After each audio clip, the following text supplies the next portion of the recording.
Well, to make disciples of all the nations is, again, I think the commandment to the church, and it's the commandment to all of God's people. That doesn't mean that every one of us have to pack up our suitcases and then get on an airplane and then go to the jungles and never come home again. But what it does mean is that we need to have an eye upon the nations, and we need to take that seriously.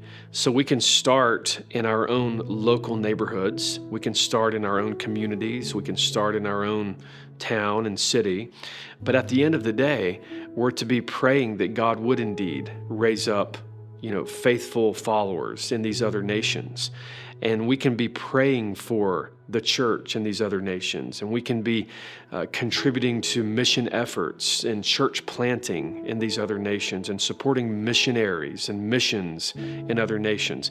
I think some of the practical ways to do this in the life of the church would be just an example for what we do. We have a monthly focus where we're praying for the church in another nation by name.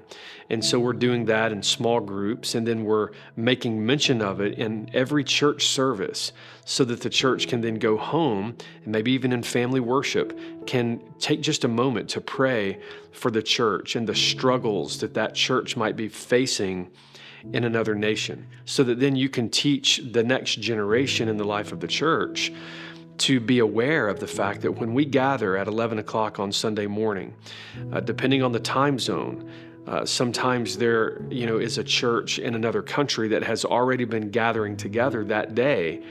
And it might be a small church, but yet they're gathering under the preaching of the Word of God for the ordinary means of grace, for the glory of God in that region, and they're seeking to make disciples in their own cities. So yes, we are called to preach the Word, and we're called to, sow the seed and to water that seed. Ultimately, it is God who brings about the results. It is God who gives the increase.